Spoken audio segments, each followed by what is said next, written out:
So good evening. Thank you all for being here on a busy, rainy Wednesday evening. I am Linda Eisenberg, and I'm the Director of Planning and Zoning for Howard County. We are very excited to host our second public meeting for the Gateway Master Plan. And technically, I guess this is our fourth meeting because we've had two in January, and this is our second one just of today. So we look forward to hearing your feedback and how we can redevelop the Gateway to be a dynamic mixed-use economic engine for the county. So again, as I said, we have a very packed agenda. It's about a little over an hour presentation. And in today's agenda, we'll start by discussing the vision and guiding principles from our general plan, HOCO by Design, which was adopted in October of 2023. Then we'll get into what innovation districts are. When you walked in, you might have had an opportunity to look at some of the boards. So when you walk in, there's some information about innovation districts and what they are and what they are not. We'll discuss what we call the planning foundation and market demand, which provides some of the basis of our master planning process. Then the bulk of the presentation will be spent exploring 3 different site concepts, which are up here on the boards represented. We will be seeking your feedback on these concepts and generally want to know what you like or don't like from each of the options presented this evening. After the presentation, we'll take a few questions, and then you'll have about 30 to 45 minutes to visit the stations and chat with Department of Planning and Zoning staff as well as our consultants. We all have name tags on, so just look for the name tagged people standing by the different stations, and we'll be happy to have in-depth conversations with you about what was presented this evening and what's in front of you. And then at the end, you'll be reminded to give us some feedback. You can give us feedback on the boards themselves. We have stickers and Post-it notes for you to be able to write things down or place stickers of where you have some questions or interest in a particular area. And then we have an electronic survey. So the last slide will show a QR code that you can use your phone's camera to link you to the web page that will have our survey. So that'll be staying up for the duration after we conclude our presentation for the evening. So the purpose of the project. So the overall goal of the Gateway Master Plan is to guide the Gateway's long-term transformation into an innovation district that is dynamic, mixed use, and a destination for the region. So this won't only just serve Howard County or Columbia. The idea is to make this a regional innovation district to attract people to come into Howard County to partake of what the Gateway has to offer. So going to the master plan elements, this master plan will address multiple topics in addition to innovation, such as housing, which will be a key component, sustainability, transportation. Now, I had a question about what's going to happen with transportation. How are people going to be accessing inside the Gateway area more efficiently and effectively? All of the elements that comprise a comprehensive master plan as outlined by HOCO by Design, which again is the backbone of this Gateway master planning effort. So where are we in the process? Here's a diagram of where we are for the Gateway master plan. As I said earlier, we started in January in 2024 with our initial kickoff meeting. And again, we had a meeting just like this with 2 sessions, open house style with a presentation, and then the similar kind of station and boards discussion. At that time, we were just seeking initial general concept feedback about what you want to see in Gateway. We've taken all that information from that meeting, from other public outreach efforts, from our advisory committee, to synthesize it into these 3 various options that will be before you this evening. And so where we are is a little more than halfway down the initial planning process. As you can see, the current place where we are is the late summer, early fall timeline, where we're now presenting these options to you. And then in the fall and spring of next year, we'll be looking at drafting final options and recommendations to the County Council for adoption. So we'll take the feedback, again, as I said, with the advisory committee and property owners and the technical team, and develop that preferred option. The preferred option doesn't necessarily have to be one of these 3 options in their entirety, but will represent the consensus of what is best that each option has to offer. So again, your input about what you like and don't like, we'll look at that, and then we'll come up with that final preferred option. So a little bit of what we've heard, again, this has been going on since January, so 6+ months into the process. We've heard a lot of thoughts from a lot of different people, from stakeholders to community members to property owners within the Gateway. So some of our thoughts on this plan, or how this plan can help build on HOCO by Design, the key opportunities and strengths within the Gateway. How would you describe success of the Gateway, and how this redevelopment could promote sustainability? And we'll be talking about what we mean by sustainability for this particular project in future slides. And some of what we heard includes to provide a mix of housing. We know that Howard County, much like the rest of Central Maryland, is having difficulties with housing shortages, affordability, so all of the above, essentially. So how can that be brought into the mix for the Gateway area? We want to emphasize educational and community facilities, which Howard County is known for its great educational system, and community facilities like the facility that we're in this evening, a brand new facility. We're used to having those amenities in Howard County. We want to make sure these types of amenities are available in the Gateway as well. Bike and pedestrian connectivity between here and the surrounding communities. Gateway's kind of isolated. And so how do we bring that from a transportation, especially a bikeable area, and connecting the rest of the Columbia area and Howard County into the Gateway? To provide flexibility so we can adjust to market conditions. So even though we know what we want to do as the county, we're not the owners of the property. How do we help provide that flexibility for their markets to help determine, what will happen, what will grow, what will be built there? And then make this place walkable with public transportation. So again, I think that key component of, walkability, scaling it the appropriate size for a pedestrian environment. And so this just is from our first public meeting that I was describing in January. We had a lot of people participate in that meeting. Again, we had a similar concept with the 2 sessions. And again, just kind of that concept of tell us what you think, give us your ideas, interact with the boards and staff as you go through the room this evening. So visioning and guiding principles for the Gateway. When we started this process, we looked to the vision and guiding principles, again, found in HOCO by Design, which was that recently adopted plan from a year ago. So really, that is going to be the foundation for everything moving forward within the Gateway District. HOCO by Design envisions Gateway as a regional activity center. So again, not just for Columbia, not just for Howard County, but for the metropolitan area itself. That's a major hub for jobs, entertainment, and innovation, which will include housing, open spaces, and civic uses. And again, I can't stress enough that we really want to include, what Howard County is known for. Those open spaces will have opportunities within the Gateway District. The general plan also identifies Gateway as a location of significant future growth. We have 1,000 acres. That's a lot of land. A lot can happen on that land. That's what this plan is for, is to figure how we can best utilize these 1,000 acres that are in the Gateway area.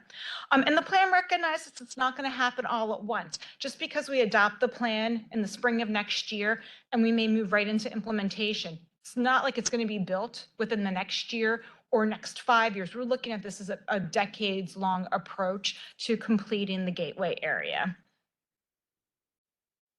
So building on HOCO by Design, in addition to what I previously mentioned, HOCO by Design also envisions the Gateway to allow for some industrial uses, which are already there.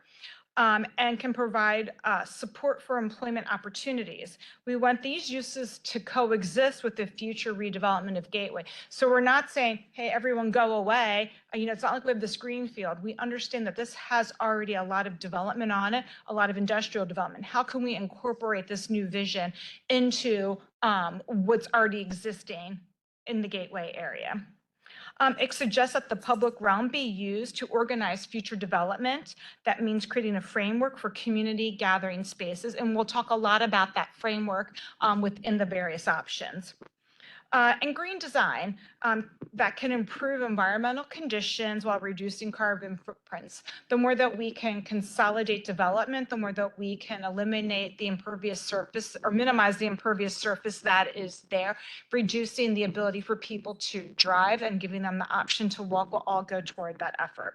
And additionally, infrastructure for educational and community facilities are also key considerations with this Gateway plan. In terms of mobility, having different ways to travel to and from the Gateway and within Gateway, facilitating really all modes of travel, walking, biking, car transportation, other types of transit opportunities. The vision for the network that we have is connected with walkable streets and blocks. So again, scaling this down to that more walkable pedestrian environment. And there is also a recognized need to allow for redevelopment to occur in phases. This all can't happen at once. It's going to have to happen over time. And also emphasizing housing, viewing housing options are really essential to Gateway's long-term viability. And by housing options, that may take the form of rental opportunities, for purchase opportunities. We're talking about, mid-rise apartment complexes, as well as our missing middle housing types like townhomes, duplexes, triplexes. And finally, central to this vision is innovation, which our next speaker will get more into. So with that, I'm going to turn this over to Laura Oblinas from Stiletto, our consultant team, to talk about what innovation districts are. So thank you.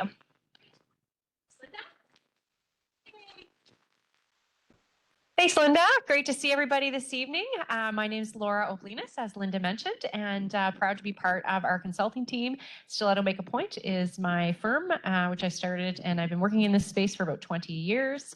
Worked in shopping centers and real estate development for about a decade before that, and part of the team with HOK. You're going to hear from Suzette in just a moment, and Anita Morrison from Partners for Economic Solutions. So we're going to talk a little bit about innovation districts and what they are. We had a community session back in January, and some of the folks that participated had some questions about what this means and what this might look like. And so we thought we'd give you a little bit more of a look into some of these things. This might look familiar to you.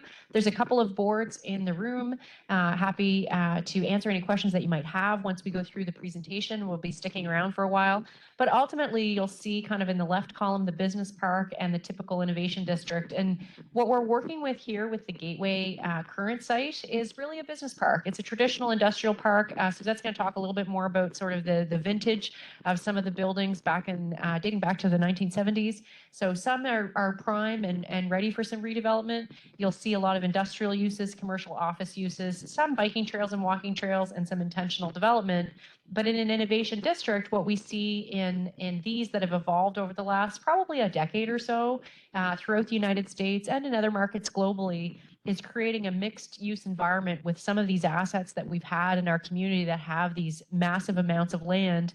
In the case with Gateway, 1,100 acres. So how can we really create some density, create walkability, create that live, work, play environment? And so what we're hoping to add in is some innovation uses, some lab spaces, an innovation core or a center to have some networking opportunities, some programming to support companies. We've been hearing from some companies that are maybe smaller companies. They want to get connected in with programs that might help them or support services that might help them grow their businesses and expand here, right here in Howard County.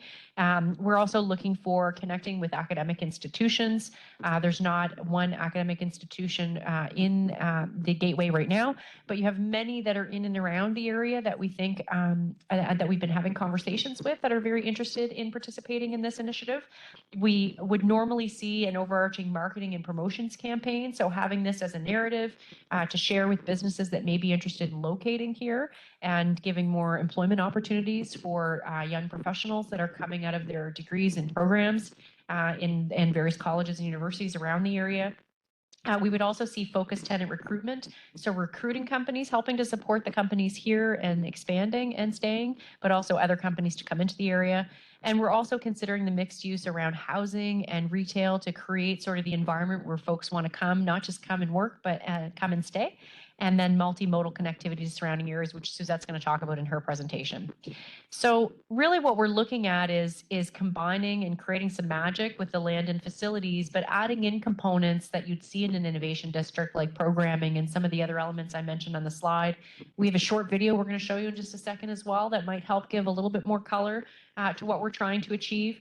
But ultimately, it's about networks and collaboration and programming to really create sort of a hub of activity, at least in a core area of the development, to create a bit of a spillover effect to the rest of the development where it's such a large area. We're trying to just create that connectivity. So some of the key features that we're trying to activate in this, and this will come both in the phased development of the program and the potential master planning options that Suzette's going to share with you. But we want to see programming, and that's going to include networking and accelerators, academic and industry partnerships, a mixed use of the lands, which I've mentioned around housing and retail as well as office, quality of life enhancements in some of the plans that you're going to see, and maybe you've seen around the room. Each side of the room has the same boards. You'll see some elements of trails and walkability and some connecting through multimodal transportation, and then that live work play offering that we really want to see to activate the space.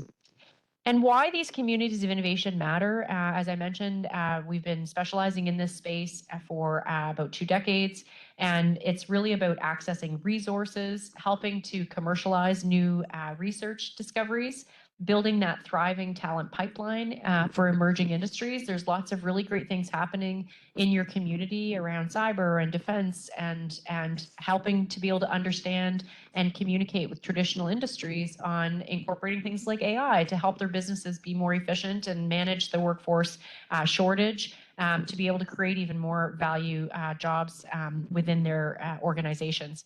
We want to also strengthen social and professional networks. We are seeing post-COVID, folks are really interested in getting back to some of those events that maybe took a bit of a pause during the pandemic and the couple years following. And so we're seeing that trend being revitalized, and then providing space and opportunity for collaboration and for partnerships. So these are also a couple of things that you'll see around the room.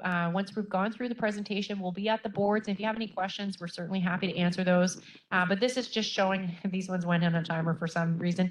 What this is showing is just that in a traditional business park, you typically see a lot of surface parking, shorter story buildings, so 1 and 2 story buildings. What we're trying to create with the Innovation District and what we see in typical concepts, this is not just for Gateway, this is just generally conceptually what we're trying to achieve, is looking at having the innovation core with startups and established enterprises, looking for the anchor academic institutions, flexible workspaces, a little bit higher rise buildings. So instead of being 1, 2 story, many of the innovation districts that we see are 4, 5, 6, 7 stories. They're not, massive stories. The market will kind of determine where that goes, but getting away from the 1 and 2 story because it creates more density and the ability to accommodate more capacity within. You also see trails and greenway. And so this is conceptually what we're trying to achieve when we look at the master planning. But again, those are on the maps here, and happy to answer any questions that you have. So as we think about implementation, and I've just got 1 slide left, I'm going to just share a quick quick video for you to hopefully help confirm some of these things that I'm talking about. And then Suzette's going to start to get into the master planning elements. But what we want to really think about in implementation is that phased approach for development. This is something that will happen over time. We do want to try and increase the density so we can create some activity at the core. We want to decrease some of the office vacancy. There is some vacancy right now with some of the developers in the Gateway area, and that's what we're seeing. It's very typical across the country post-COVID, and so we want to try and reduce that vacancy level so that we can have full occupancy and then create the density. We want to create partnerships with the academic anchor institutions, having a mix of companies of size and scale. We like to see a mix of companies that are 40% under $1 million a year in revenue, 40% that are 1 to 10 million, and then about 20% that are 20 million or over, like multinationals, so that you do have a mix that you're helping to support small companies as well as the larger companies. We do want to create opportunities for home ownership. So some of the housing that you'll see that we'll be looking at, we're hoping to see a mix of both rentals as well as home ownership as part of the working that we are doing with the developers. Looking at infrastructure and policy readiness to support. We've got to make sure we've got a governance structure, and then increasing engagement. So these are all things that will come next in the implementation as we think about the phasing. And with that, I'm going to share with you a very quick video and that will share with you a little bit more about what we're trying to achieve. Innovation is shifting. To find the innovative economy 20 years ago, a worker needed to drive to a secluded research park, work in isolation, and keep ideas secret. Today, proximity is everything. Workers want to be in urban places that are walkable, bikeable, hyper-caffeinated, where they can bump into other workers and share ideas. firms also want to be close to other firms, research labs, and universities in collaborative spaces so that smart ideas can be turned into smart products for the market. Innovation districts are this century's productive geography. They are both competitive places and cool spaces, and they will transform your city and metropolis. All right, with that, I'm going to pass it over to my colleague Suzette from HOK, who's going to walk you through some of the development guidelines. Just 1 second while I get this set up. Oh, it did it again. Yeah, did it again. And James back.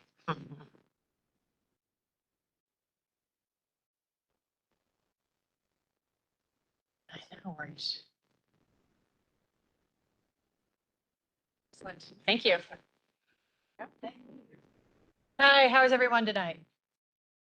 Everybody's been to work, now you're a little tired and you have to come listen to us. So we'll try to make it quick and make it fun. I don't know how fun it can be, but we'll try. My name is Suzette Goldstein. I'm the director of planner for a company called HOK. We're a large architecture and engineering firm. I am an urban planner. So I focus on land planning and design. And projects like this. And in particular, we do a lot of work with innovation districts. I was graced enough to be subcontracted by the county and brought together my great team.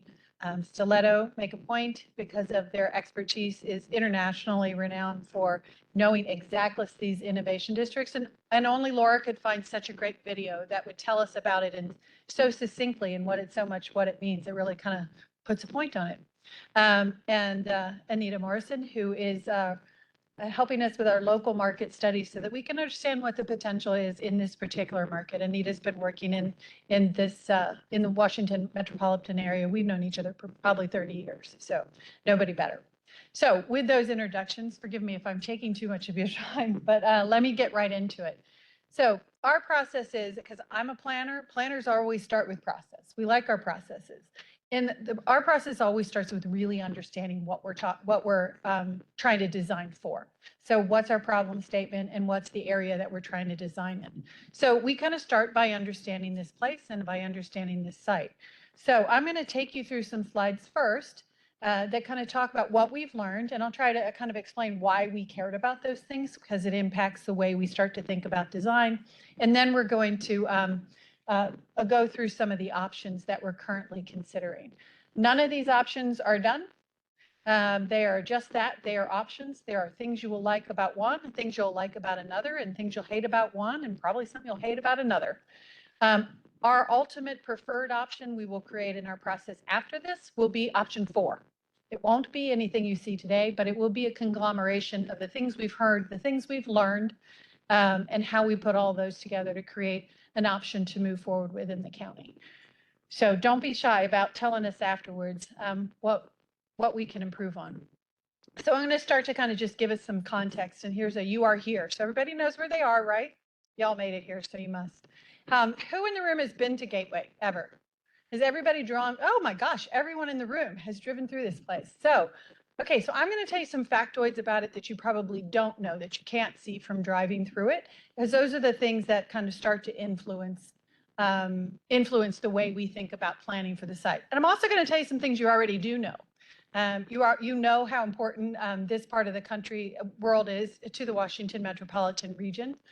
You know how close we are to BWI, how important it is that we're close to the APL, and how important it is that we're close to the Gateway Town Center. So we're at a great location. We're on 95. We have visibility. We have great roads around us. We have a lot of things going for us, and location is clearly one of them. I also want to tell you a little bit about the history of it, because it does influence where we start thinking about how change is possible. So we probably are not going to go say, oh, that building's 5 years old, let's tear that down. Well, that would be dumb. And I try not to be dumb. I have my moments. So we did look back in history. Some of you may remember this place before it was ever Gateway. This was then developed in the 1970s. It was originally an industrial complex for GE. I believe they made washing machines here. In the 1980s, it transformed into much of the business park you see today. The development at that time was predominated by what we call flex industrial, which has some office space up front, some truck access in the back, tends to be one-story small buildings surrounded by parking lots. Does that ring a bell? Is that what y'all have seen in Gateway? So a lot of that was built in the 80s. In the 90s, we saw some additional infill. That's when we started to see some of the larger buildings that are in Gateway start to be developed. And then in the 2000 to the mid-20s, 2020s, we've just seen some continued development. And this is kind of where we are today. What we're here to talk about tonight is, by understanding what happened in the past, what's there, what will happen in the future. So what's the next generation of Gateway, and how can we continue to make that an important and productive part of this community's, of Howard County's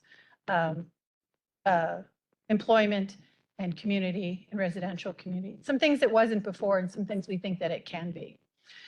So the overall Gateway is about 1,100 acres. It's a very large piece of property.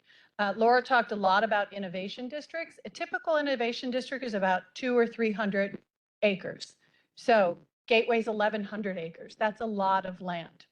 But I will also tell you that normally when we get asked, and Laura can confirm this, she has the same experience, when she gets asked to come create an innovation district for a university or a city or a town or a county, like in this case, it's usually a greenfield site. It's usually a property that no one has built on yet.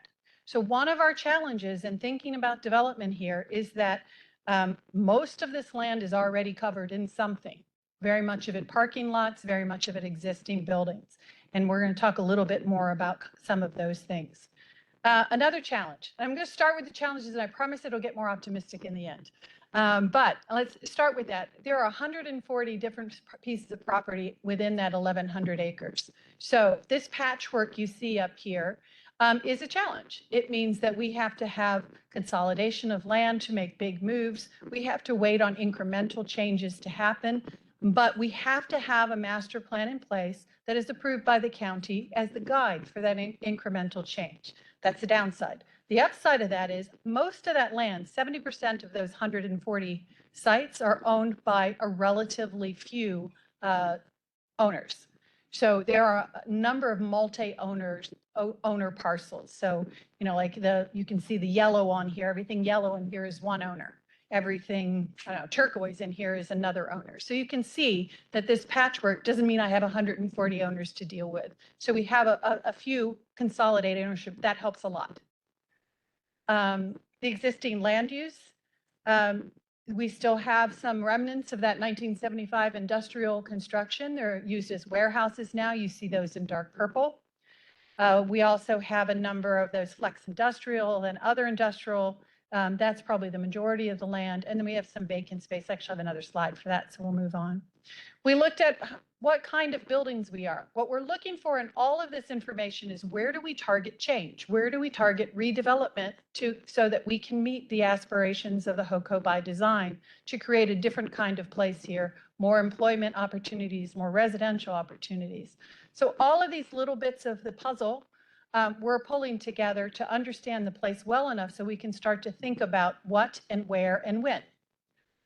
So you'll see here, while there are some newer 7-story buildings on the site, and that feels like a good density, you can see those from 95. It brings notoriety and visibility from 95, which is important to a business community. But 40% of our buildings on the site are 1 or 2 stories. Those buildings are typically surrounded by surface parking. We also looked at vacancy rates from publicly sourced data. And you can see also kind of the darker the color, the more vacancy is. So you can see a couple hot spots. Some of those hot spots happen to line up where those 1 or 2 story buildings are. And I'll tell you, some of those hot spots also line up to where we know we have one owner that owns several pieces of property. So hopefully the puzzle pieces are falling into place. I mentioned before that we have quite a bit of vacant land on the site. So everything you see in color here, the lights went out. I must be boring. All the pieces that you can see in color here are currently vacant lands, completely undeveloped lands. So of the 1,100 acres here, that is a very small percentage, actually. And then one more remnant of that industrial past. properties you see now highlighted in the different tones of red are different brownfield restrictions and have different levels of environmental restrictions on them. There's some kind of contamination on them, and they have different constraints on redevelopment. Perhaps it's just don't build any residential here. Perhaps it's as much as you can't build anything at all here, at least not right now. And there are things that would have to be done to clean those sites up in order to put them back into productively use. Because of that, we looked around the nation for some examples of what other people have done. What are opportunities that we can take a piece of land, which maybe I can't build on it right now, but can I do something else for the community with it? So there are plenty of examples of things like landfills being reused for parkland. And another example I really like is old landfill sites not only being used for parkland, but also being used for solar insulation so that we can kind of tackle our, create our own power problem and a part of our sustainability solution. So these are just some thoughts we're kind of putting out there of how we might make best use of all the land within Gateway. Now that's all kind of looking past, that's what we have. We want to start to look towards the future. So in planning, circulation, roadways, pedestrian ways, all of that are always a very important part of it. So part of our study is also a look at transportation and traffic. And our consultant, the county's consultant is here with us today. Say hello, please. There they are. So they are taking a look at the proposal from all of our options as well as the existing conditions so that we understand the implication to traffic in the long term of this long-term plan. The county has also brought on a consultant to look at the infrastructure so that we understand what infrastructure improvements would have to be developed in order to do this. So this is a comprehensive look at how you create change. And the goal here is to create change that's good for the county from a housing standpoint, as well as from an employment standpoint. But there are implications to that, and it's important we understand for them. And as we plan for change, we also have to plan to mitigate those things. Make sure that we can do this well. So in terms for this specific piece of property, one of the first things we wanted to look at, and I highlight here numbers 1, 5, and 4. We know that right now there are 2 ways into Gateway. There's the partial interchange, the modified interchange at 175 entrance, and then there is a partial interchange on Stoughton Parkway. That's the only way in. This is 1,100 acres. That's not a lot of ways in. So consistent with the HOCO by design and our traffic consultants input, we are looking for other ways to kind of distribute traffic. So we are currently looking at long-term, how do we find another way in, another intersection along Snowden Parkway? What's shown here is something that's shown in other plans and prior plans is putting something across from Wegmans, if y'all know where that is. Now, clearly, right now, that runs into a warehouse, so that isn't going to happen right now. But this is a 30-year plan, so we have to plan ahead for when that warehouse doesn't want to be there anymore. Can we then get a road in, or is there another place along there we can put a road? But again, our goal being, let's find another way in and out of here. Same thing along 175. Where there have been other studies done for an change to the intersection of 108 and 175, which is currently a T intersection. There's, we think, an opportunity to bring a potential road in there, and the county and the transportation consultants are taking a look at that to see how realistic that is. That's a very good way in and out of here for the business community here. It will give them great visibility and great access to the future employment uses that we'd like to see here. Now, the other thing you see on here is a bunch of dashed lines. Some of you may be aware that there have been conversations about transforming the existing CSX alignment, which you see it's kind of labeled number 2 along the bottom here, kind of goes across at an angle, cuts through part of Gateway. That there's been lots of talk about kind of a rails to trails kind of program for that property. Gateway is very fortunate that that rail to trail would come through. In addition to that, there's been conversations about creating some kind of dedicated rubber wheeled transit in there too. So is there an ability to have a transit connection that passes through the side, through a portion of Gateway? And then the lines you see that we've drawn, kind of coming off of that, one solid line number 3, and then that other dashed line that you see around the big loop, is us looking at, are there alternatives for bringing whatever that is and everything that CSX can be, both the rails to trails and a dedicated multimodal solution up into Gateway, so that our new residents and our new employees have ways to connect to other parts of the county other than just by their car. Not that cars won't always be there, but it's important we have alternatives. So as we look at the 3 concepts that we've developed, you'll see 3 different ways that we've approached this, 3 different alignments that might serve the different parts of the 3 concepts. In all of the concepts, we do recognize the importance of bringing in some level of kind of mass transit, as well as the other modes, bikes, scooters, pedestrians. People should be on their feet. But the big thing I want you to take away from this is that we do believe it's very important that places and roads are for more than cars. They are for people. Their basic purpose is to convey people, and we would like to do that in more than just personal vehicles. So our plan is kind of contingent upon that idea that we need to integrate that in here, and we're fortunate to have the opportunity to do that through the CSX opportunity. It makes this a great place for an employment and new residential district. The county has design manuals for what are called complete streets. These are a couple of examples from those manuals. So what complete streets means is that you take what was a road and maybe a little 5-foot sidewalk that nobody can really walk down, and you change the character of that street so that there are places for bikes and scooters and other modes of transit, of personal transit, as well as cars, as well as mass transit. So I just wanted you to know that in the development of this and thinking about this and looking at the right-of-ways within Gateway, we are using the standards that the county already has in place to kind of think about how we transform Gateway from what is a very, very, really only auto-oriented place to a place that can be a complete community. Great. So alongside of all of that, I introduced my colleagues here, and they did a study of the market from both the employment, the amenity base, including retail, and for potential housing.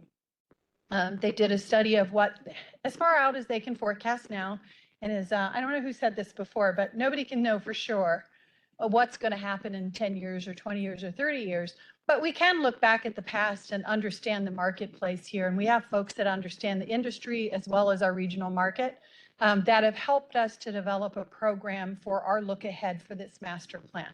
Will it be right? 100%? No. Will it be somewhat right? Of course it will. I think we have, this is a very educated estimation of what we might expect here. And it's a good basis for a long-term plan. So do I get a little drum roll here? And I'm going to tell you some numbers now. And people always love to remember the numbers. So the mix we are looking at includes multifamily, what we call missing middle, which is it's a term for what we call stacked townhouses. It's a different mode. It's a different density mix of housing, and often offers better opportunities for home ownership than an apartment or a rental complex would. We are looking at around 1.8 million square feet of additional employment functions. And that should generate between 5,700 and 8,000 new jobs combined. So all good. Good mix of residential and other things. And Mary, this is where I get my break. Yeah, this is where Suzette, she'll be back. Don't worry, she'll be back. This is just where Suzette gets a break and I jump in just to bring up a few other key points about the market demand and what that means. So as Suzette said, that's just one component of our planning process, right? We have many components that we're considering as we think about what the future options are for the redevelopment of Gateway. So again, these are not necessarily, that market demand isn't necessarily what the final growth targets, preferred growth targets will be in the final plan. But again, it's just one component that helps us plan for the future. And we thought it would be helpful to think about Gateway within the context of, say, downtown Columbia, another area that's been recently master planned here in the county. And when you take a look at downtown Columbia, it was a smaller area for which was being planned. It was 364 acres, whereas Gateway, it's much larger. We're looking at about 1,100 acres. And downtown Columbia projected in their plan over a 30-year period that they would get a little more than 6,000 residential units, some hotel rooms, and then 4.3 million square feet of new office and commercial, and a good bit of retail space as well. Whereas what the market's telling us for Gateway is that we could still get a good number of multifamily units. So still kind of thinking about the same number of units in that regard. But what we are trying to plan for are those missing middle housing types, which we hope will create more home ownership opportunities. And then looking at about close to 2 million square feet of new office and commercial. And we're not planning as much new office and commercial in Gateway because there's already so much of it there. But Gateway, so again, some of the most significant differences are, I'd say, the plans for, missing middle housing. And another really important piece to just keep in mind as we move forward through this planning process and implement this plan is there's a lot of factors beyond just the market, right, that drives growth in a community. We have to think about, so just because we get through this master planning process doesn't mean that the development and redevelopment is going to start the very next day. Government, we're going to have to get our zoning regulations changed. We're going to have to just kind of take a look at all these other factors for which we're responsible that can assist in realizing this vision. Another key component is, of course, the willingness of the property owners. It's all privately owned land, so the property owners have to decide that they want to redevelop. And of course, they're a part of the process and they're coming along and we're seeking their input just like we are with the rest of the public. Then there's also the decisions that the developers will make. So when an individual property owner decides that they want to redevelop their site, a property owner has to look at, the site itself, think about what they're going to build, where they're going to build, and how they're going to build it. So that also has an influence in the future. And then there's the lending community. Okay. All right, we're going to play a guessing game. What's the interest rate going to be in 5 years? Anybody? Right. So that's another really key factor as we move forward in all redevelopment opportunities and any future development opportunity. It's the lending community. They do play a significant role in how and when all of these components move forward. So we really just want to drive home that this market demand, right, it's not necessarily our preferred growth targets for the area. It's just telling us what the opportunities are. But we will be determining what those growth targets are after we take more feedback, of course, from our advisory committee. We have a technical team, our property owners, and the public. We are going to absolutely be looking at what the infrastructure, amenity, and the site access opportunities and costs are going to be. That is a key component. We have to think about what we need those growth targets to be so we can cover the costs, the infrastructure costs that are needed associated with this future redevelopment. So we've specifically hired water and sewer subconsultants to analyze whether or not we have the water and sewer capacity or how we need to, what investments we need to make so we have the water sewer capacity to support this redevelopment. We're looking at the transportation aspects. So we have our subconsultants that are taking a look at the road network. School capacity. We are doing an analysis to try to understand what might the student generation rates or the student generation yields be for redevelopment of this sort, and working with the Howard County Public School System to try to understand what those capital needs might be. And then, of course, looking at the fiscal analysis, right? So we have to, once we come up with these public infrastructure costs, we have to figure out, so do we have the funds to pay for it? Will this development help support what those costs will be? So all of that will be informing what the preferred targets will be in that final master plan. And now Suzette's break is over, and she gets to come back and bring you back to the actual options. Thank you. All right, so we're gonna keep going forward, keep talking about the future. The future has to include sustainable design. So many of you may know that the county has adopted a number of sustainable strategy documents. HOK, the firm I work for, cares very deeply about sustainability. We have a group of folks that only look at sustainability, understand it. They help to rewrite LEED criteria and all that kinds of stuff. So we actually, whether they had asked for it or not, we start our master planning, and they did ask for it, by the way. But whether they had or not, we always start our master planning process even talking about sustainability, because we can make big strides in what we do when we think big picture, and then continue to make strides as we actually build the buildings. So a number of things that we're looking at, and when we get to option 4, which will be the next one, we'll come back with some specific notions about what could be attained here.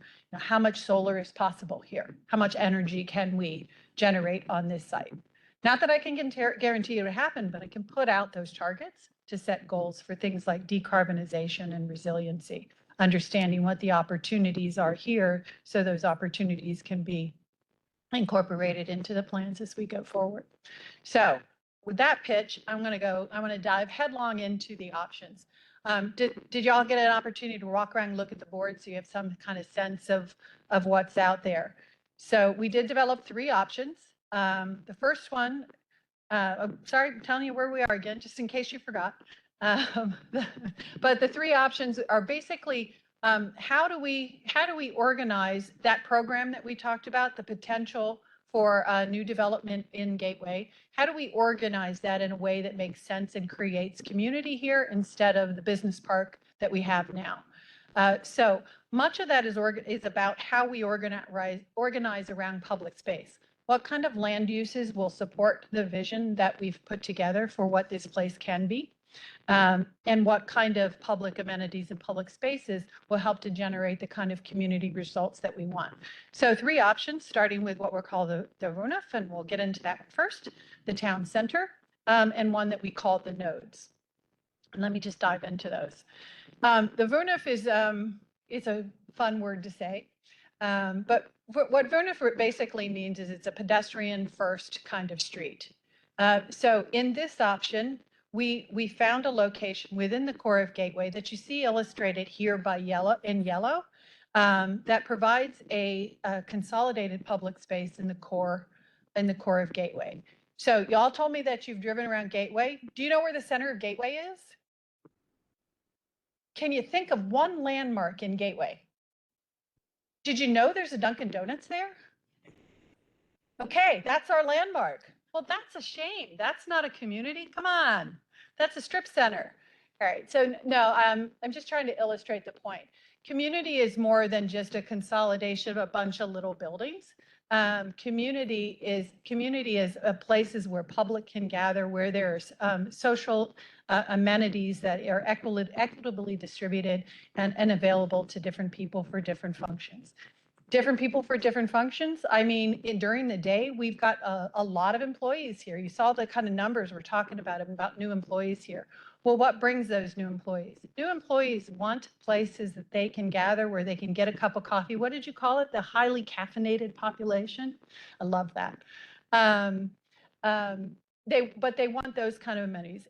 And what do residents want? They also want those kind of amenities. So this is the kind of mixed use district we're trying to do here. In concept 1, we're doing that by what we call this VUNF. You see on this diagram that is labeled number 1 here is that kind of linear pink. You all probably recognize the remnants of that ring road that goes through Gateway. So we all know the ring road, but we all know there's no center or core to it. There's no landmark. Where's the landmark of an old town was always the courthouse, right? Or the church on the square or something, the Veterans Park, something. This place doesn't have that because this is a development on a community. That's what we want to change. We want this to become a part of the real community. So in this scheme, 1 is this kind of elongated pedestrian first street. So that means that cars can be on it sometimes. And sometimes when we don't need the cars, it's designed in such a way the cars can be said, okay, not today. Go park somewhere and get out of your car and onto your feet. So it's easy to do, frankly. It just means you don't allow things like parking structure entrances on that space. You scale it so that it feels comfortable for people. Can move a few cars when necessary. The FedEx can still get there in off hours to deliver parcels, but I don't need those cars there all the time. it is intended to be a pedestrian first space. The character of that can vary over the length of it. At one point, it may be like at the north end, as you see here, kind of where you see that blue circle at the top next to the white circle. We're proposing what we call an innovation hub there. So a shared amenity that would be shared by the new employees and employers of this area. So maybe that's a maker space that the different tenants can use, the small businesses can use. Maybe that's some conference facilities. Maybe that's a programmatic solution. So this is where people from different offices can come together for a lunch and learn on some new crazy fad that is over my head immediately because it's technology. But I know people who understand these things, it's just not me. But so that may be the character of one end of it. Maybe there's another part of it in the center, maybe somewhere that we have more of a focus about eating and entertainment. Maybe there's another focus that's more about residential and the focus is the dog park or something in the core of that. So, but the idea is that we provide this kind of main street that is now missing in Gateway. And then surround that by a mix of uses. I know you see two colors here, but if you notice from the, oh, you don't notice because it's on a different slide. So I'll hold that thought for a second. I'm going to go back to the VUNF. These are some examples of VUNFs that you see around the world, different examples that we can see around the country and around the world. There is one that I can reckon to in Washington. If you guys have ever been to the Wharf development down off of Main Avenue, that street where all the people are and it's very crowded and you can barely walk down the street, that was actually designed as a VUNF. So if you know that space, what I love about that is that place was so successful, they don't put cars on it. They make it pedestrian all the time, but it's designed for flexibility. And our goal here is to design for flexibility so that we can have flexible spaces for people, that we can allow the economics in the market to support what we want to do here, but always with the framework and the ultimate goal of what we're trying to achieve, which is this mixed use community. This is the legend I was trying to point you to before. So the yellow and the blue on here both mean mixed use. We want to emphasize that we are looking for a focus in some areas that might be more residential. It doesn't mean there might not be an office building in there too, but we're looking for that mix between all of these blocks of both residential and office. We are not looking for all the residential over here sitting by itself and all the innovation over there. In all of our scenarios, there are a mix of those uses so that these places are dynamic in all times of the day. We don't want places that roll up the sidewalks at night. There are other places in the county where that's appropriate, but it's just not what we're trying to do here. We are looking for about 40% of the uses to be this mixed use employment and about 60% of the overall uses to be mixed use residential. So just with those percentages, it gives you kind of the sense of the dramatic change that we're trying to make happen here. This place would roll its sidewalks up at night if it had sidewalks, but it really doesn't. So we'll fix that too. All right, so open space network. I'll go through this quickly. Very important that open spaces and green spaces that do exist, and mind you, many of these are currently privately, I think actually all of these are currently privately owned. One of them owned by the Civic Association, the remainder are privately owned. But as we continue to develop this, the creation of open spaces that are available to the public and can be maintained and create networks and connected use of open space is important to the overall plan and to the framework that we're trying to develop. We have had a look at phasing. Remember back to all of those silly slides I showed you about building heights and age of buildings and all these other things. All of those direct us back to kind of where do we think that development could possibly happen first, and that helps the county to figure out how we can help those things along.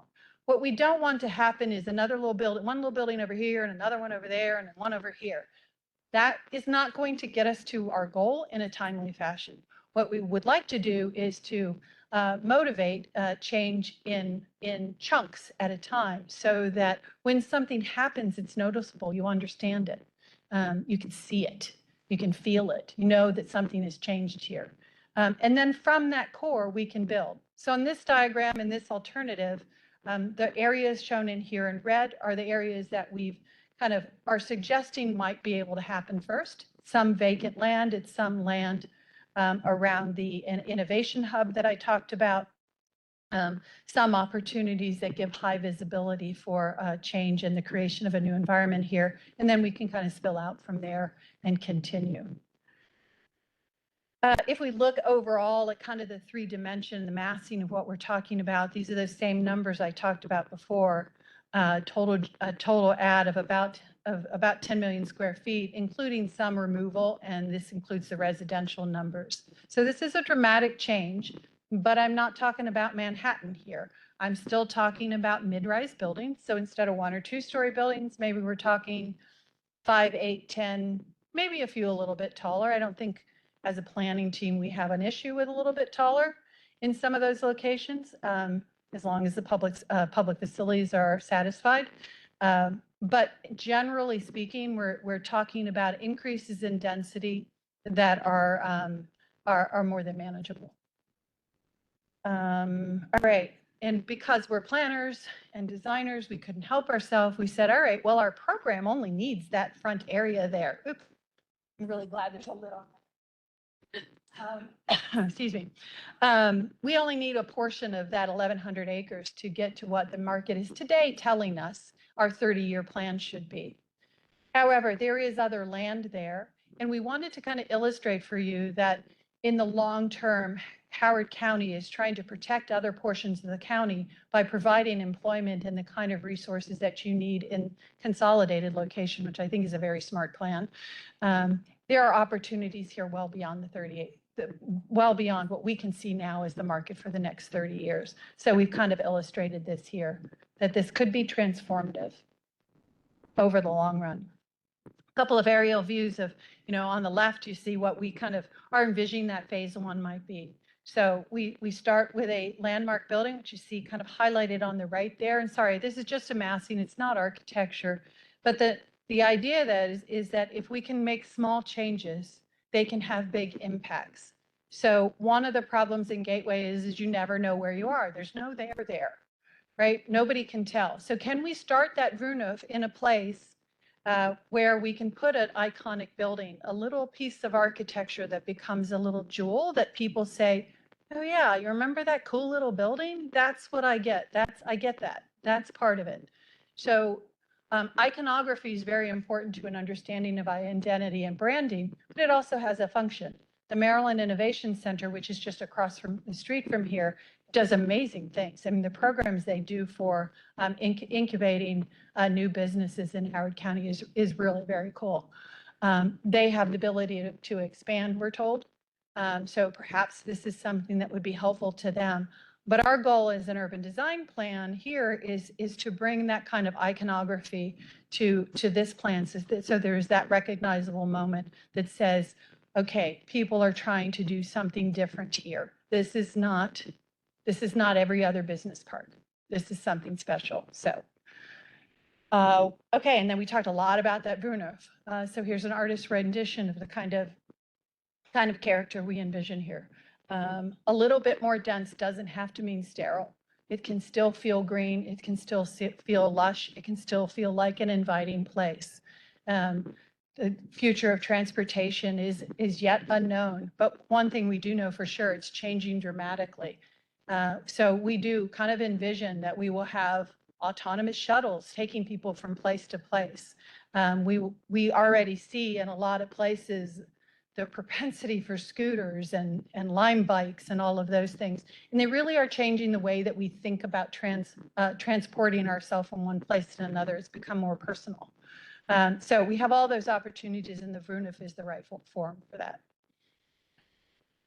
And then finally, we did a view of what might happen if at 108, where it hits 175, if you were able to kind of part those trees right there and bring another entrance into Gateway, which we, as I said, we do believe we need another way in and out of here.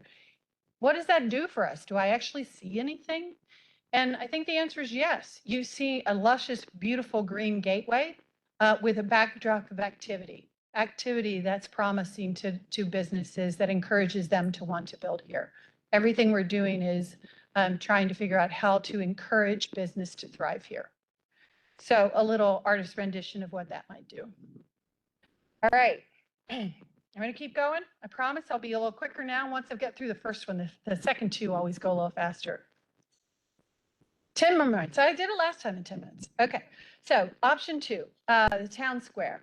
Everybody knows what a town square is. Oh, let me go back real quick. So you see here what's kind of imagined as a massing and the kind of scale of a town square that could be added into Gateway so that we have that place. What's the there? So we envision that being surrounded by a mix of both employment and residential, having community community amenities in the center of that.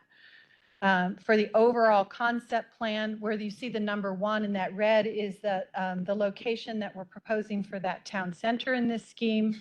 And as I said, surrounded by a mix of uses.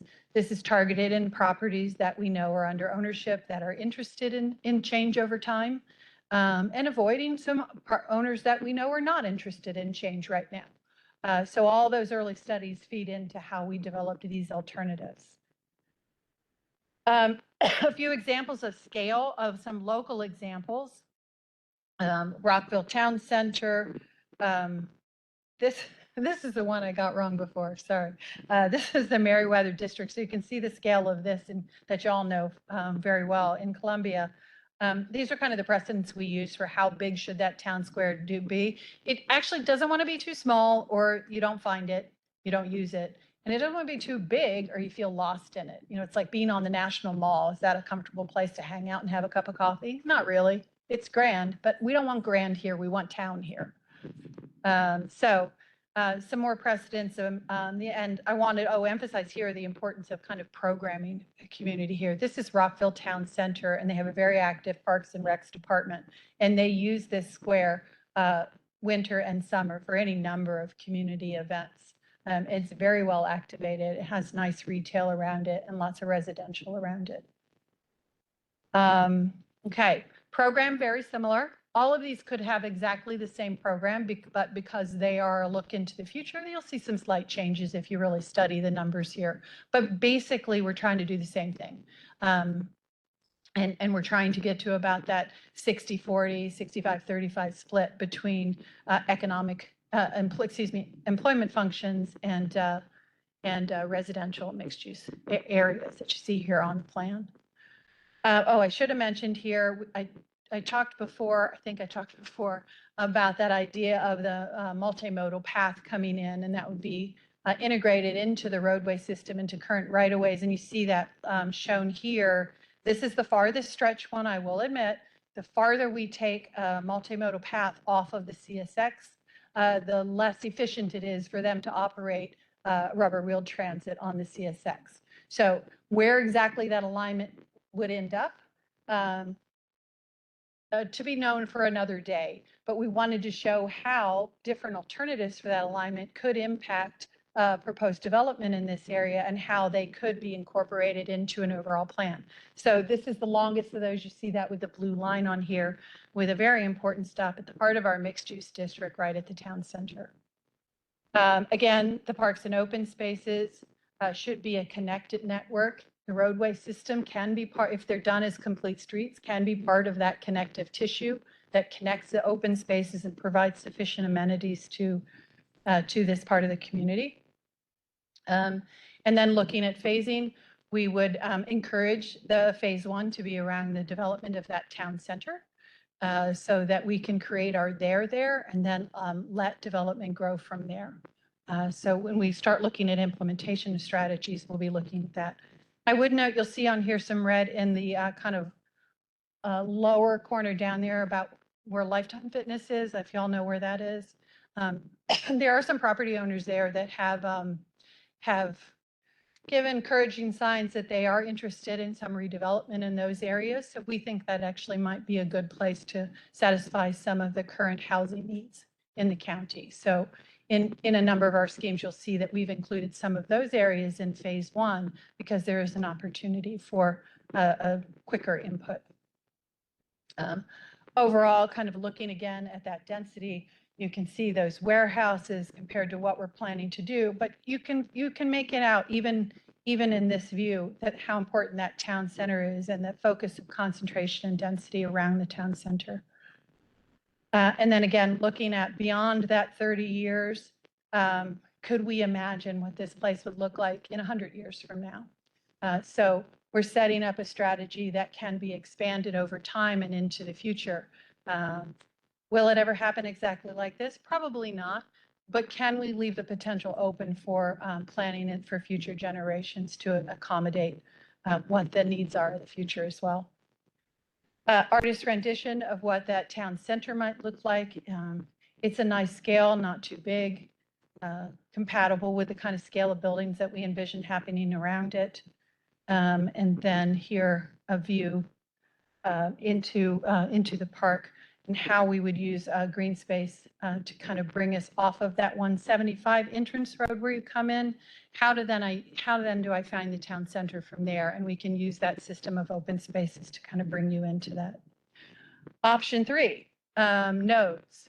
So as I mentioned, this is 1,100 acres, and a typical innovation district is 200 or 300. So what does that tell us? It tells us we have a lot of land. We have a lot of opportunity. So we wanted to explore one option that said, well, maybe it isn't one town center. Well, maybe it isn't one spot. Maybe there's an opportunity to develop in different nodes. And maybe there is some, while still mixed use, some focus in different nodes on the site. And what does that do to phasing and the way we think about that? So in this opportunity, we wanted to explore where that innovation district might be. So here, if you see where it says number 5, an innovation hub, we've looked at, okay, what are the opportunities in kind of the core and the central of Gateway right now? Does it make more sense to start here than it does as we did in the other schemes? We started closer to 175. So we wanted to explore what the opportunity is to kind of start that innovation hub on the southern end of the site and have direct connection back to Snowden Parkway. So this scheme is very much about how do we make Snowden Parkway our front door and allow the entrance from Snowden Parkway to terminate in number 5, the innovation hub. We also, I'm going to go on to a different plan to talk. Sorry, lost my train of thought. All right, so let me go back. In this scheme, then you'll see there's other mixed use cores that kind of complement that. And then we use the road network, which remind you are now complete streets, so that those streets become part of the connective tissue. So we have dedicated pedestrian and bike lanes to connect these nodes together and to bring people together. So I can walk from where I live to where I work and back again. Some precedents we used for this was I think the best one we use is the Atlanta Beltline. If any of you all have ever been and seen that, Atlanta put in a huge effort to create this green beltway all the way around the city. It doesn't quite go all the way around yet, but they got a lot of it.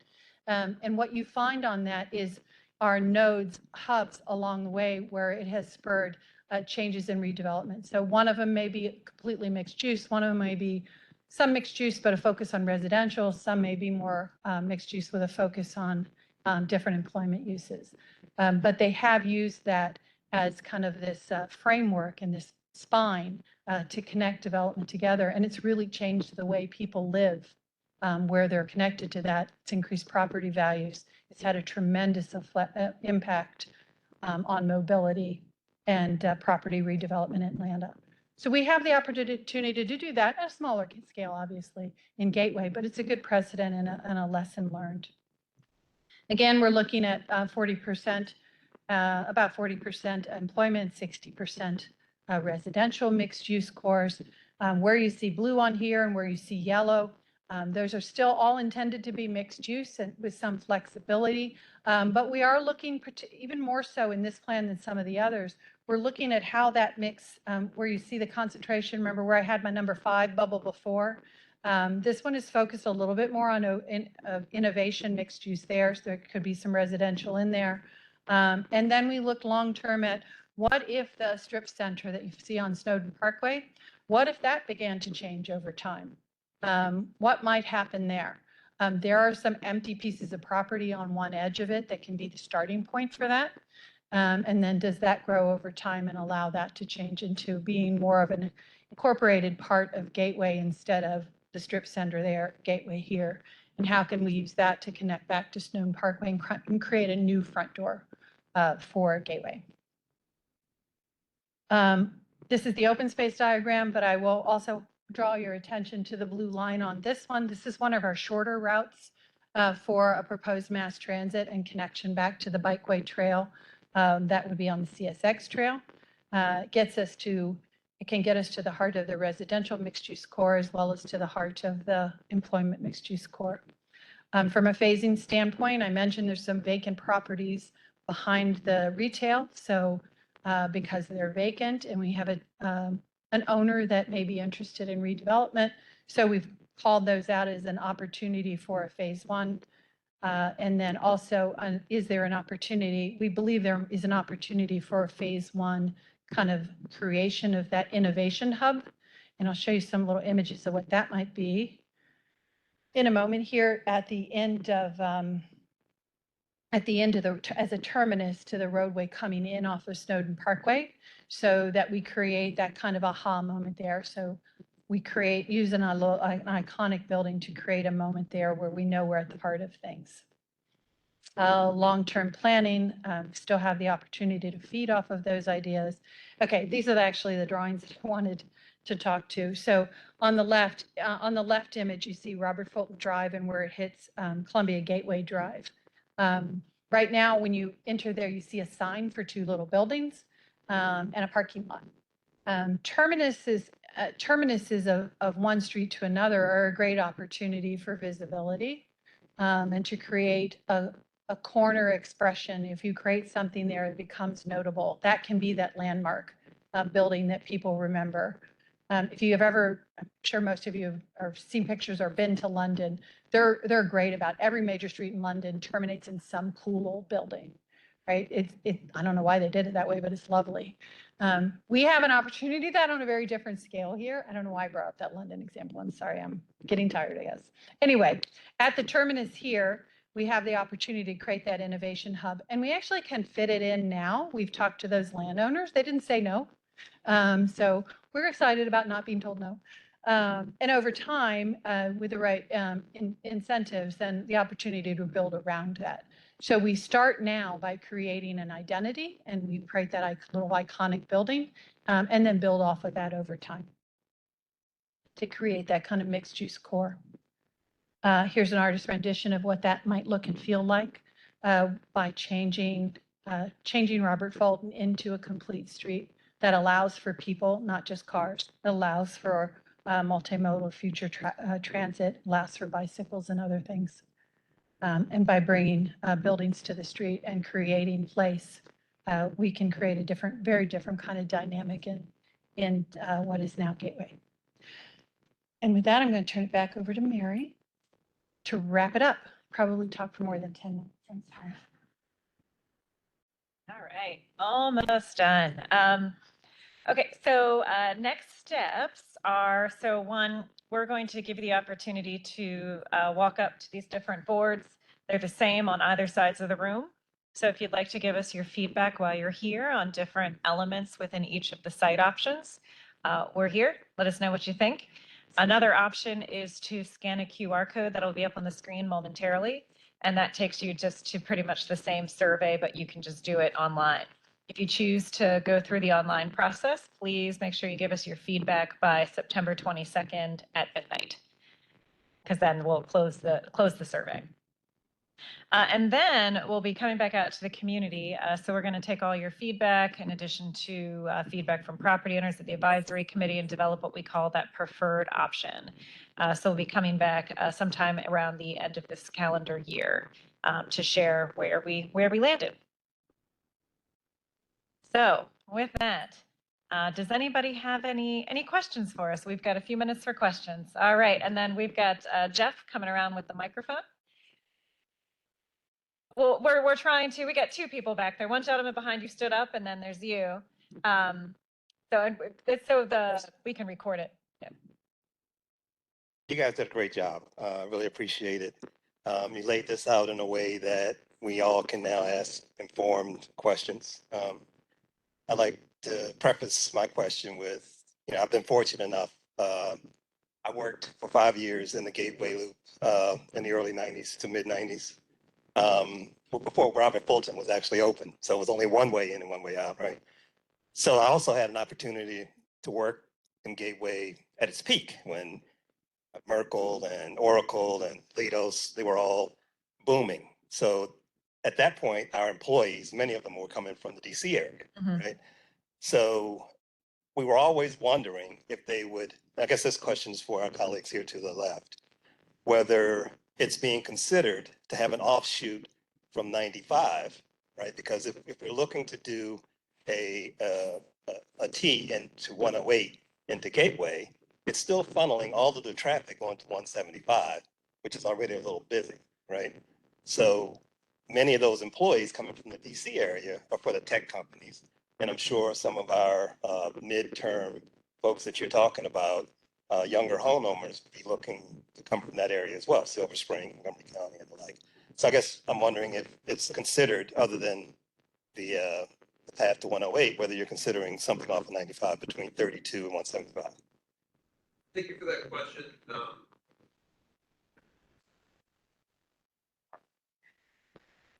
Thank you.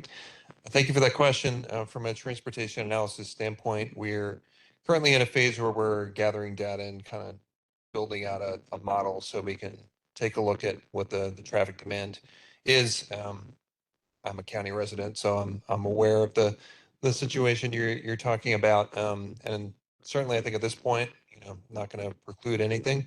So, we can kind of consider how efficient connections can be made to 95 as we take a look at the demand and kind of what the data is telling us. So appreciate that thought, and I'll be writing it down, and it'll be one of the things we're taking a look at. Yeah. I'm another former Gateway denizen, and since moved out to lower density area. A couple questions. One, I did some quick calculations. It looked like at final build out, you would have maybe around 2,400 students generated by all this residential, but I didn't see any mention of a school site or multiple school sites. So that's one comment. Sure. Yeah. Can I answer that question first? Yeah, so that's why we mentioned one thing that we are doing as a part of this master planning process is trying to make some assumptions around how many students might be generated from these development types. So we're specifically looking at how many students, for example, have been generated in a place like downtown Columbia, where we're anticipating similar housing types, right, in Gateway. So we'll be taking a look at what those projections are and working with the Howard County Public School System. We've already had 2 meetings with their staff to discuss what these student yields might be and how we need to plan for school capacity. So that is a part of the process. So we haven't gotten anywhere quite yet with the specific yield rates yet, because we're still analyzing that information, that data. So if that comes to fruition and you do end up calling for or master planning a school site or multiple school sites, it'd be nice to have those cited and planned in such a way that we don't have a continuation of the situation that we do with most of the county schools these days, which is massive chaotic drop off and pickup lines of people who refuse to walk and bike to school. So I like the Wooner concept, and a school on a walkable street would be a really nice, amazing step forward for the county. Thank you. Another thing about one more final comment is just the transit spot that you have cited in there. Definitely endorse that. All right, and then I think. Building off the transit comment, are there plans to connect that multimodal to the downtown area? And then with the new BRT being built up 29, is that in the plans to connect with that? Good question. Good question. So right now we are certainly looking at the primary, one of those connecting points could be that CSX rail. So we are looking at how that could better connect Gateway to other parts of the county. So I think that we are going to be thinking a little bit about certainly regional connectivity as it pertains to that, specifically as it pertains to Route 29 and the BRT. No, we haven't specifically talked about that, but that's something we can take into consideration and under discussion when we think about the greater, broader regional connectivity.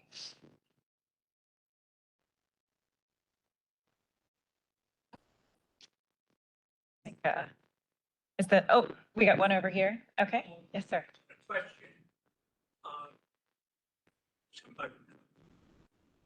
You keep on saying mixed-use development, and that's we don't really think to talk about stuff.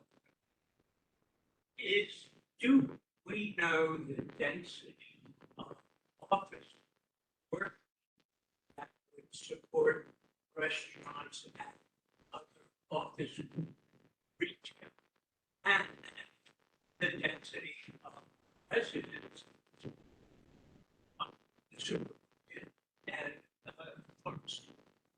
Obviously, both is interesting, but to me, they're two different points. And I'm wondering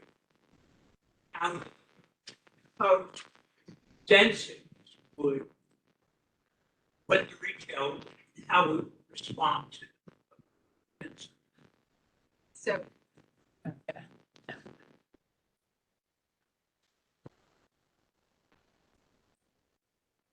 So looking, that was a good question. We're looking at those densities and trying to answer those questions.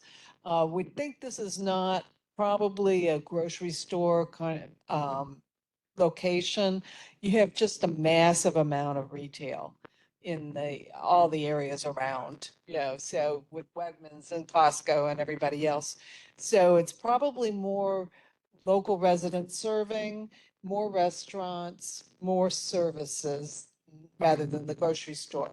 But one of the things we're really trying to accomplish is to get locations where you could capture both those lunchtime workers and the nighttime and weekend residents.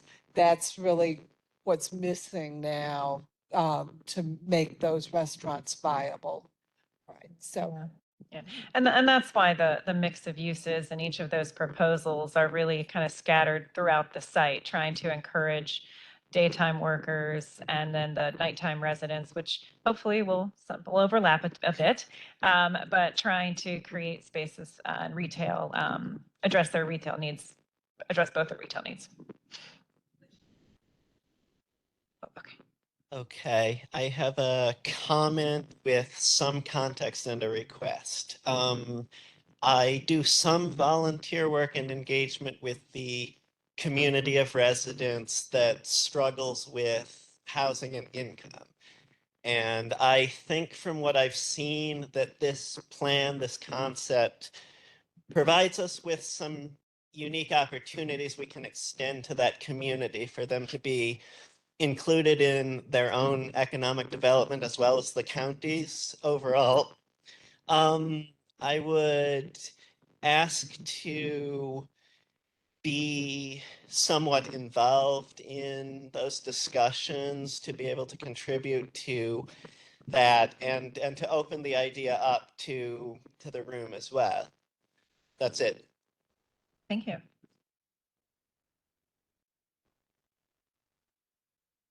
I think my question is more a question rather than asking for involvement, but around also, as we're looking at housing, and I'm glad there's mixed use, do we have a number or a percentage of housing units that will be geared toward moderate income, low income? Is that in the general plan? Is that in the HOCO by design? Is that something that you could share with us, Linda, at this point in time?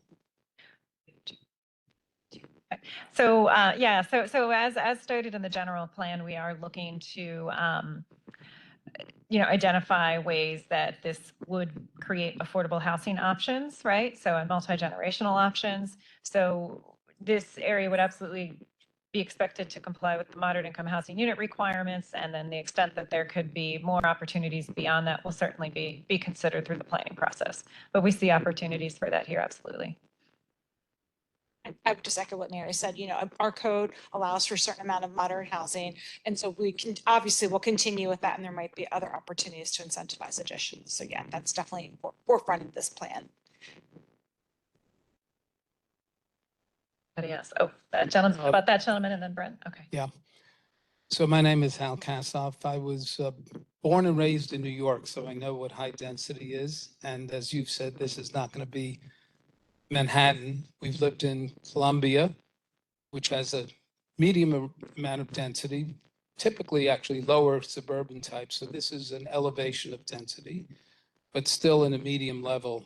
I'm familiar with Reston, which has its town center at a much higher density. Bethesda, the redevelopments in Montgomery County. The point I want to get to is this kind of planning is extremely desirable, and that's why I've lived in this community. But any notion that from a transportation perspective, you're going to see a massive shift from private automobiles to public transportation is a dream that's just not going to be fulfilled. If you look, and even as we look into the future, which I have looked into the future, if you look at Bethesda, very high density, right? There's a metro line that comes right through the spine of Bethesda, and it's a wonderful, wonderful area. Pedestrians, very urban. The vast majority of people arriving in Bethesda arrive by automobile still. So the vision you show and the buildings show no parking. I don't know if you're planning underground parking or structured parking, which is very, very expensive, but the parking needs to be realized. And in terms of access, this site is blessed from the very beginning with an underutilized couple of grade separated interchanges serving it. And yet you're looking at concepts to remove those and create at grade intersections where there's already a huge amount of traffic. 108 and 175, for example, huge amount of traffic. And that's an intersection that serves far more than Gateway, obviously, because maybe a quarter mile to the west, you have a grade separated interchange. So I think the transportation element of what overall looks like a desirable path that you're on needs to be rooted in reality and not, and I'm going to be trying to follow this and look at your mode split figures. What percentage of people are you predicting is going to be by transit and how that compares with existing high, medium density developments in suburban areas, just to see how realistic it is. And I think we should all look askance at removing assets like grade separated intersections and create bottlenecks along the existing highway system. Thank you. Yep. Sure, please. So we have until 8 o'clock in this room. I want to give everyone plenty of time to have one-on-one conversations and to also review the boards prior to leaving. So we'll take one more question for the evening. Okay, Brian. Thank you. My name is Brent Lovelace. I'm the current legislative chair of the PTA Council of Howard County. We've been monitoring this as, among other things. In all fairness, thank you. I'm also on the APFO committee. We'll also be looking at adequate public facilities. We're looking at a plan which has a lot of Texas donuts in there, a lot of residential. The current school board or school planning departments are not putting in Gateway in their 10-year capital plans or long-term planning just yet. Obviously, we haven't decided what's going to come, but it's going to be critical that we take that into account as early as possible throughout this entire thing. And I can't help but notice there are no educational facilities within the boundaries of this project, which means there's going to be a reliance on the outside communities to provide that support. And I greatly encourage we look very closely at the way we estimate student yields. It isn't the only metric to do with this, but if you look at Blue Stream and Ashbury and all the ones up and down Route 1, there is a significant difference than Columbia year one before lease up. And we cannot just solely rely on a single point in time student point count to do long-term metrics and analysis here. So I hope that is taken into consideration, and I hope we get some opportunities for educational resources with this conversion as well. Otherwise, our surrounding communities are going to have a significant amount of infrastructure enhancements just to absorb this, which is not in their current plans. Yep, yep. All things that Yep. are Thank you. certainly being looked at. Absolutely. So with that, we're going to go ahead and conclude this portion. I want to thank you all for being here this evening. Really appreciate all your input. Again, please use the QR code on the screen here. And I believe we also have some paper flyers that have the QR code and the survey on them also around the room. Yep. So please take advantage. We really want to hear from you in those terms. And we're going to be around all evening. So look for our badges. We're happy to talk to you at each of the individual stations, but thank you so much again for being here. We really appreciate all your input into this planning process. Thank you.